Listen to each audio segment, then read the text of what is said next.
Bom dia, moçada! Tudo bem com vocês? Aqui quem vos fala é o professor Eugênio Bastos, canal Geogênio, a serviço dos alunos que gostam de estudar e passar em concursos. Moçada, vamos fortalecer o canal, se inscrevam no canal, dê aquele like, compartilhe o vídeo e ajude o professor Eugênio Bastos a democratizar o ensino da geografia. Moçada, no nosso encontro de hoje, iremos estudar um assunto relativamente polêmico, que envolve a questão da seca no sertão nordestino.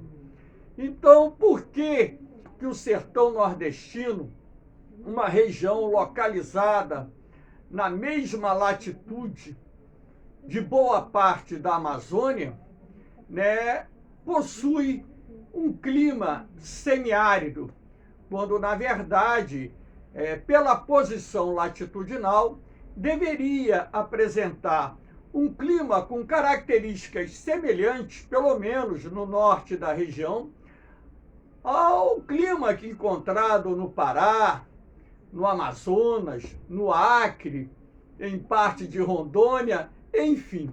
Então vamos ver por que, na verdade, o sertão nordestino apresenta uma irregularidade na distribuição de chuvas, tentando dessa forma, esclarecer a vocês os fatores responsáveis por essa irregularidade das chuvas.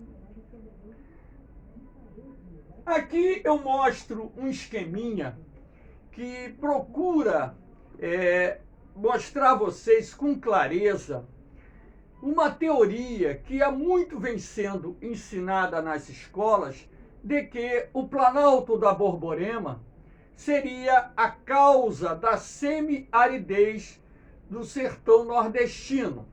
Então aqui eu coloquei um desenho, esse desenho foi feito por mim, então, identificando 3 das 4 sub-regiões do Nordeste.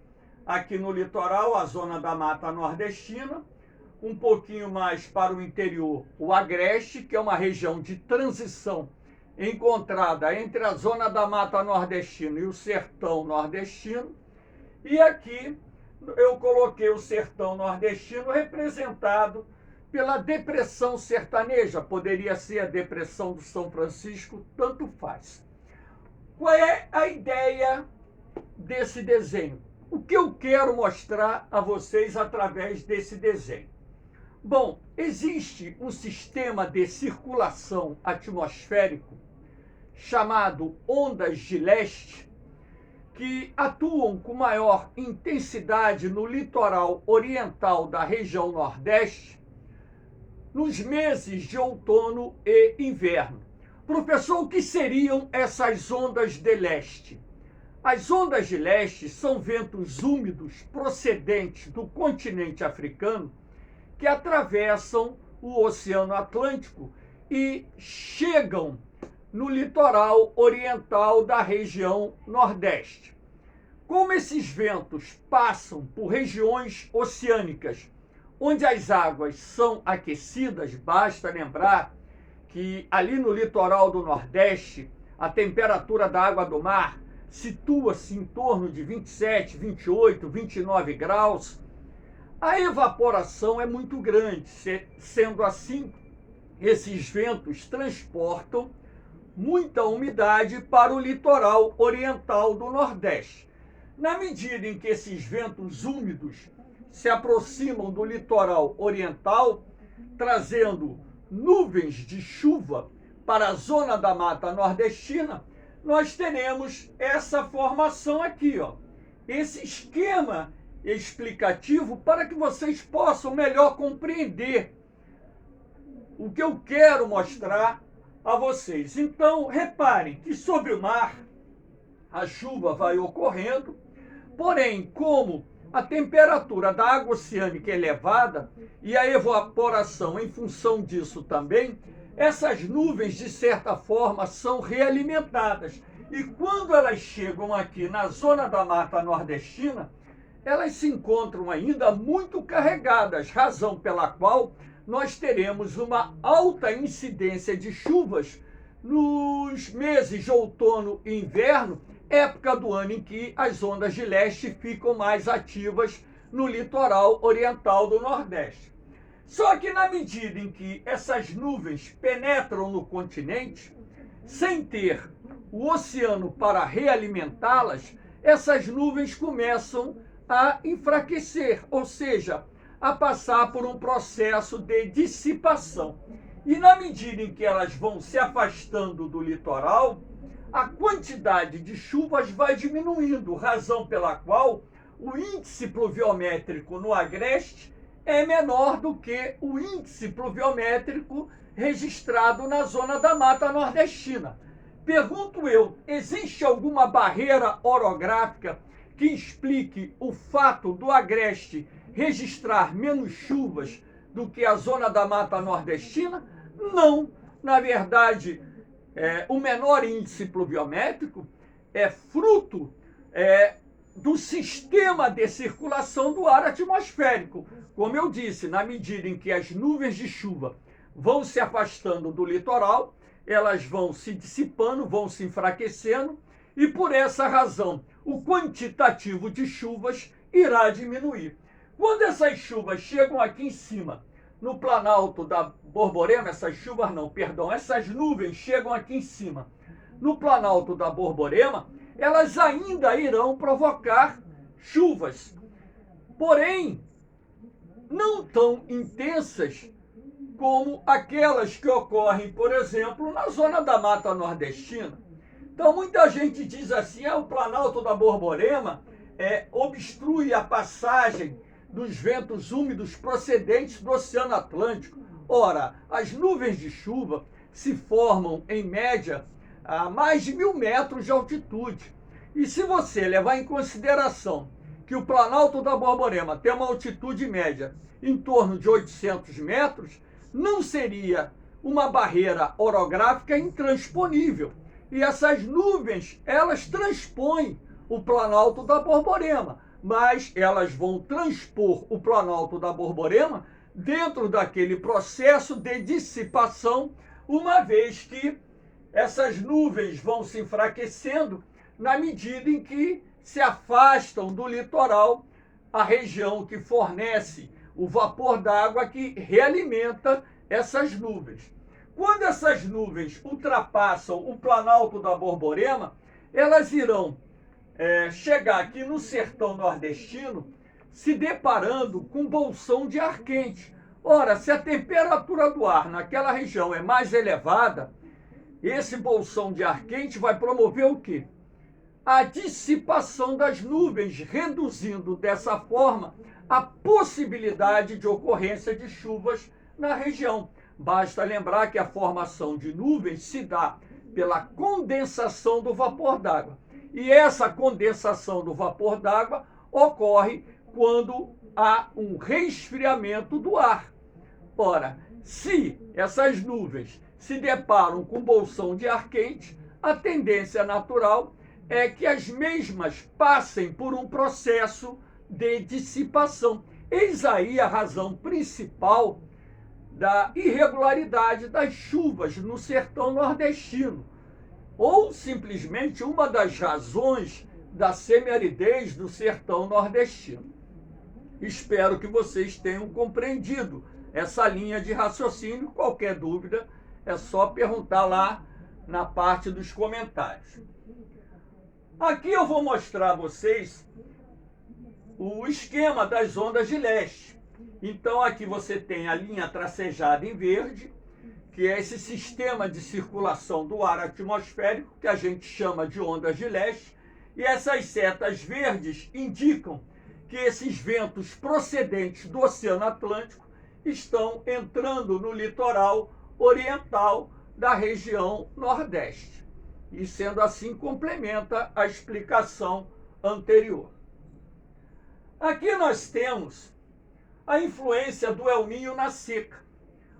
Quando o fenômeno do El Niño se manifesta, lembrando que o El Niño É um fenômeno que resulta do aquecimento anormal das águas do Oceano Pacífico Oriental aqui na costa americana. Então, quando o El Niño se manifesta, nós temos a formação de um centro de alta pressão atmosférica atuante sobre o sertão nordestino. Os centros de alta pressão atmosférica são denominados anticiclones, ou seja, áreas dispersoras de vento. Sendo assim, eles criam um bloqueio atmosférico que vai inibir a penetração de massas de ar úmidas, não só procedentes do Oceano Atlântico Oriental, como do Atlântico Setentrional, assim como também vai bloquear a entrada de umidade procedente da Amazônia. Lembrando ainda que os centros de alta pressão atmosférica, eles geram um movimento de subsidência do ar, ou seja, o ar ele desce, o ar frio e seco que está a milhares de metros de altitude, ele desce pressionando o ar quente e seco do sertão nordestino na superfície. Ora, a partir do momento que o ar ele exerce o movimento de subsidência, isso irá inibir a formação de nuvens de chuva, sendo assim um outro fator responsável pela semiaridez do sertão nordestino. Toda vez que o El Niño se manifesta, as secas do sertão nordestino tendem a ser mais rigorosas. Vez por outra, essa seca pode atingir até mesmo os estados da zona da mata nordestina. Aqui nós temos a dinâmica das massas de ar. Coloquei aqui as duas situações das massas de ar que atuam no território brasileiro no período do inverno, no período do verão. Muito se diz, inclusive alguns importantes autores de livros de geografia, que a semiaridez do sertão nordestino é fruto da dinâmica das massas de ar. E eu concordo também que esta é uma das causas da semiaridez, uma vez que o sertão nordestino é considerado o ponto final das massas de ar que atuam no território brasileiro. Isso quer dizer que as massas de ar percorrem longos caminhos até chegarem ao sertão nordestino. E quando chegam na região, já perderam as suas propriedades naturais, suas características naturais. Sendo assim, elas chegam no sertão nordestino relativamente secas, razão pela qual a probabilidade de causarem chuvas diminui substancialmente. Então, nós temos que levar em consideração também a dinâmica das massas de ar para entender a irregularidade das chuvas no sertão nordestino. Aqui eu coloquei as duas situações, inverno e verão, para que vocês possam perceber o posicionamento das massas de ar que atuam no território brasileiro ao longo dessas duas estações do ano. Aqui nós temos um outro fator importante que corresponde à temperatura da água no litoral nordestino e parte do litoral setentrional do Brasil, litoral norte. Aqui eu coloquei uma imagem para mostrar que a temperatura da água do mar, nessa época em que foi obtida essa imagem, estava abaixo dos padrões normais. O que eu quero mostrar a vocês? Em certos anos, nós temos oscilações, variações na temperatura da água na superfície do mar. Então, quando a temperatura da água do mar está mais fria, tanto no litoral oriental como no litoral setentrional do Nordeste, o que acontece? A ZECIT, que é a zona de convergência intertropical, uma área de instabilidade atmosférica, uma zona de instabilidade atmosférica, ela não se aproxima do litoral setentrional do Nordeste.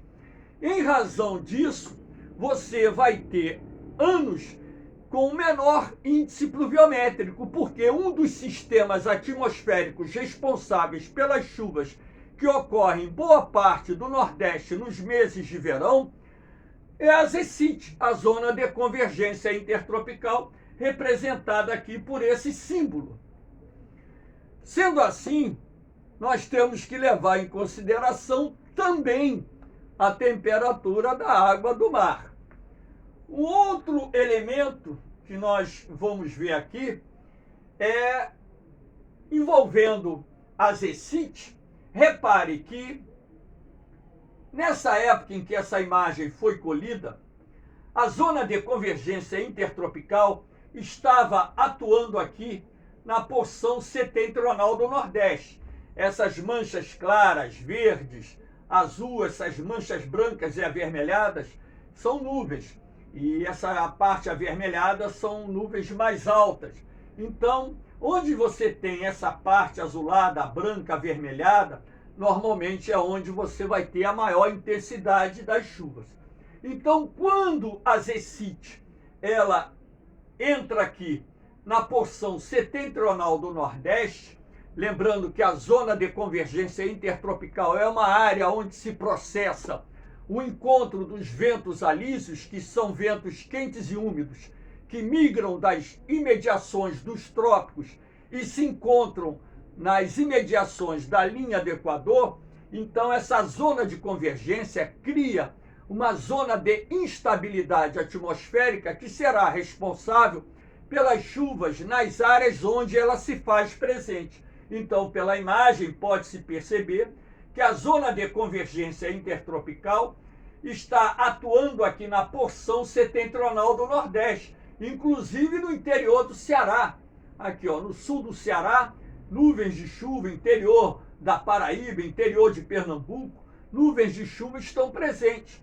Então, um dos sistemas atmosféricos responsáveis pela ocorrência de chuvas nos meses de verão do Nordeste, lembrando que a estação chuvosa no sertão inicia-se em dezembro e vai até por volta do mês de abril, um dos sistemas atmosféricos responsáveis por isso é a zona de convergência intertropical.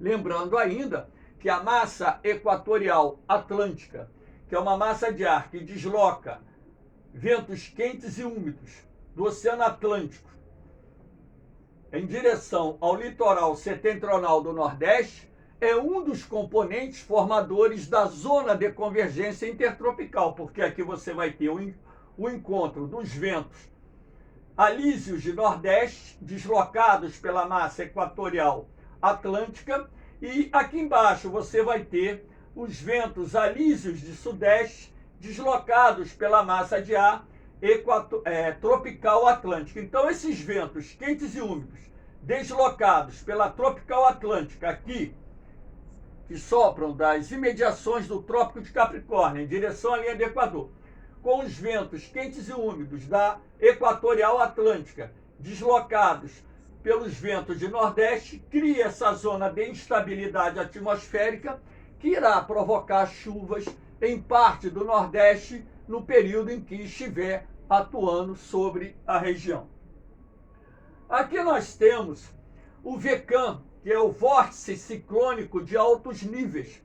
O VECAM normalmente ele começa a se formar no mês de dezembro e é comum a sua formação durante o período principalmente de verão. Então vocês podem perceber um aspecto aqui, ó. Aqui você tem uma área de instabilidade atmosférica praticamente sem nuvens. Repare aqui o contorno do VECAM. E nas extremidades do VECAM, o que nós temos? A formação de uma baixa pressão, ou seja, você tem uma queda da pressão atmosférica que vai permitir a formação das nuvens do tipo cúmulos-nimbus. Por quê?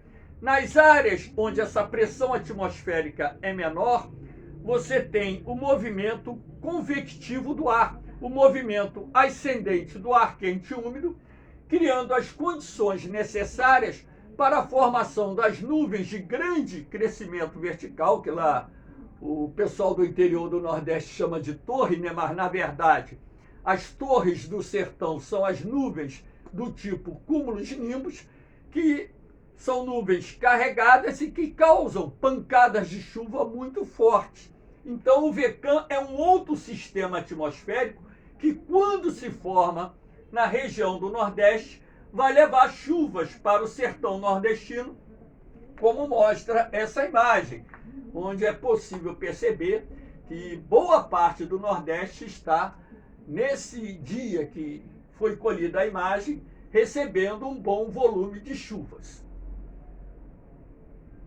E aqui nós temos um outro sistema atmosférico, que é a zona de convergência do Atlântico Sul.